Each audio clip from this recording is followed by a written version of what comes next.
Hi friends, எல்லோருக்கும் வணக்கம். எல்லோரும் எப்படி இருக்கீங்க? நல்லா இருக்கீங்களா? இன்றைக்கி இந்த கதையோட அடுத்த பகுதி தான் பார்க்க போகிறோம். அதுக்கு முன்னாடி நீங்கள் செய்ய வேண்டிய விஷயம் என்ன அப்படின்னு கேட்டிங்கன்னா, மறக்காமல் நம்ம சேனலை சப்ஸ்கிரைப் பண்ணிக்கோங்க. கீழே இருக்க பெல் பட்டனே கிளிக் பண்ணுங்கள். அப்போ தான் நான் போடுற வீடியோஸ் எல்லாமே உங்களுக்கு உடனுக்குடனே நோட்டிஃபிகேஷன்ஸ் வரும். ஸோ மறக்காமல் சேனலை சப்ஸ்கிரைப் பண்ணிவிட்டு வீடியோ பாருங்கள் ஃப்ரெண்ட்ஸ். வாங்க நம்ம கதைக்குள்ளே போகலாம். அதுக்கப்புறம் அவர் சொன்னது மாதிரி ஒரு 3 இயர்ஸ் எப்படியோ கொஞ்சம் கஷ்டப்பட்டு ஓரளவு பணம் சேர்த்தாச்சு. சேர்த்ததுக்கப்புறம் போயிட்டு இன்ஜினியரை பார்த்தோம். அவர் ஒரு 20 லட்ச ரூபா அந்த மாதிரி ஒரு பிளான் சொன்னார்.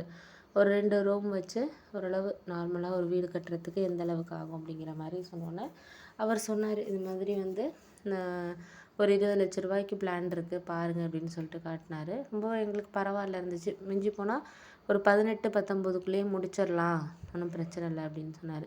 சரி ஓகே அப்படின்னு சொல்லிவிட்டு நானும் அதுக்கப்புறம் பரவாயில்ல அப்படின்னு சொல்லிட்டு எங்கள்கிட்ட ஒரு 15 லட்ச ரூபா கிட்டே இருந்து ஒரு ஃபஸ்ட்டு கொடுத்தோம். ஏன்னா அவங்க அதில் பாதி அமௌண்ட்டு கேட்டாங்க. நாங்கள் இருந்தாலும் எங்களுக்கு 6 மாதத்துக்குள்ளே நீங்கள் வீடை முடிச்சு கொடுக்கணும் அப்படின்னு நாங்கள் சொல்லிட்டோம். அவரும் ஓகே அப்படின்னு சொல்லிவிட்டு அதுக்கப்புறம் நாங்கள் கொடுத்த ஒரு 6 மாதத்துலேயே வேலையை ஆரம்பித்தார்.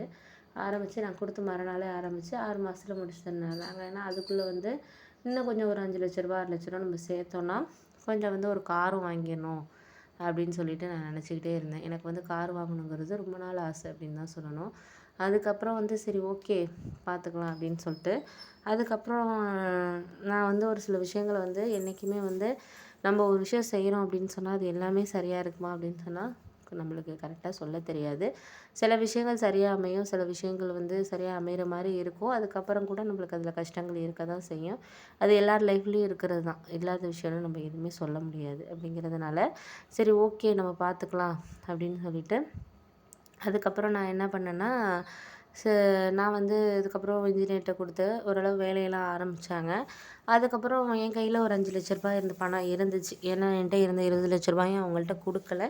ஒரு 5 லட்ச ரூபாய் கிட்ட இருந்துச்சு. அப்போதைக்கு அவங்க எவ்வளோ ஃபினிஷிங் முடிக்கிறாங்களோ மீதி பணம் எவ்வளோ வேணுமோ கேட்பேன் அப்படிங்கிற மாதிரி சொன்னாங்க. கூடவும் ஆகும் ஒரு லட்சம் லட்சம் குறைச்சா ஆனாலும் ஒன்றும் உங்களுக்கு நாங்கள் அமௌண்ட்டை வேணால் 15 லட்ச ரூபாய்க்கு மேலே தான் ஆகும் அப்படிங்கிற மாதிரி சொன்னாங்க. சரி ஓகே அப்படின்னு சொல்லிட்டு நானும் அந்த வீடெல்லாம் கட்டுறதுக்கு எல்லாமே ஏற்பாடு பண்ணிவிட்டு ஒரு 3, 4 மந்த்லேயே ஓரளவு முக்கால்வாசி வேலையெல்லாம் முடிச்சிட்டாங்க. அதுக்கப்புறம் நான் ஒரு 3 லட்ச ரூபா மட்டும் தாங்க, 20 லட்ச ரூபா தேவையில்லை, ஒரு 3 லட்ச ரூபா கொடுங்க போதும் அப்படிங்கிற மாதிரி சொன்னோன்னே சரி ஓகே அப்படின்னு சொல்லிவிட்டு என் கையில் இருந்த ஒரு 3 லட்ச ரூபாயை அவங்கக்கிட்ட நான் கொடுத்தேன்.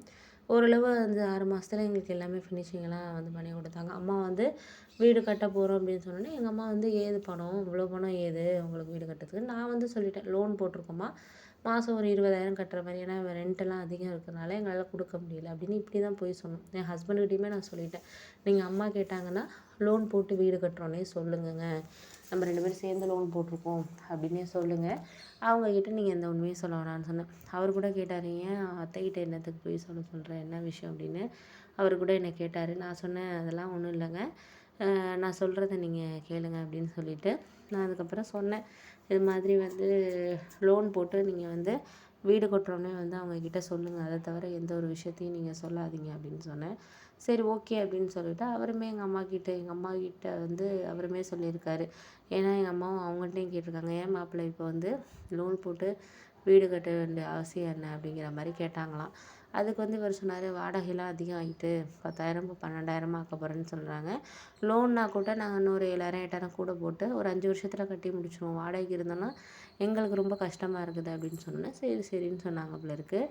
அப்புறம் வீடெல்லாம் கட்டி முடிச்சோன்னே எல்லோரையும் கிரகப்பிரவேசத்துக்கு எல்லாருக்கும் இன்விடேஷன் வச்சுருந்தோம், அம்மாவுக்கு அண்ணனுக்கு எல்லாருக்கும். அண்ணன் முகமே சரியில்லை. அவன் என்ன நினச்சான்னா, நம்ம தங்கச்சி, ஏன்னா அண்ணன் அப்பா கட்டின வீட்டிலே தான் இருந்தாலும் அதில் ஒரு ஃபினிஷிங் ஒர்க்கு கூட ஒழுங்காக பண்ணலை.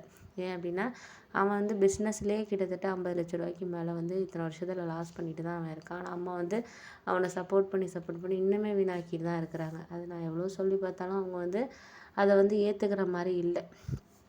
சரின்னு சொல்லிவிட்டு நான் அதுக்கப்புறம் முடிவு பண்ணேன், சரி ஓகே இதுக்கப்புறம் நம்ம ஒரு விஷயத்த யோசிக்காமல் இனிமேல் எதையுமே நம்ம இது பண்ணக்கூடாது, நம்ம யோசிக்கணும் இனிமேல் அப்படின்னு சொல்லிட்டு தான் நான் இந்த என்னோடய கதைக்கு எதுக்காக அவங்கக்கிட்ட நான் சொல்கிறேன் அப்படின்னா, எல்லா உறவுகள்லேயுமே நம்மளுக்கு எதிர்பார்ப்பு இல்லாமல் எந்த ஒரு உறவுமே இருக்காது, இருக்க வேண்டியது தான். ஆனால் என்றைக்குமே நமக்குன்ட்டு கொஞ்சம் சேவிங்ஸ் வச்சுக்கிட்டு தான் நம்ம மற்றவங்களுக்கு ஹெல்ப் பண்ணணும். இல்லை நமக்கே இல்லை அப்படிங்கிற ஒரு சூழ்நிலையில் நம்ம நல்லா இருந்தால் மட்டும்தான் நம்மளை தேடி உறவுகள் வருவாங்க அப்படிங்கிறது எல்லார் வாழ்க்கையுமே அவங்க வந்து ஒரு ஒரு சுச்சுவேஷனில் வந்து புரிஞ்சுக்கிட்டு இருப்பாங்க. புரியாமல் கண்டிப்பாக இருக்க மாட்டாங்க. அதை வந்து அது அனுபவிச்சவங்களுக்கு கண்டிப்பாக அந்த ஒரு சுச்சுவேஷனுங்கிறது அவங்களுக்கு தெரியும் அப்படிங்கிறது தான். அதுக்கப்புறம் சரி ஓகே அப்படின்னு சொல்லிட்டு நான் வந்து முடிவு பண்ண ஆரம்பித்தேன். சரி இதுக்கப்புறம் வந்து நம்ம வந்து இதுக்கப்புறம் வந்து எதுவுமே வந்து இனிமேல் சேவிங்ஸ் பண்ணால் நம்மளுக்கு நல்லது பண்ணணும் அப்படிங்கிறத தான் நான் முடிவு பண்ணேன்.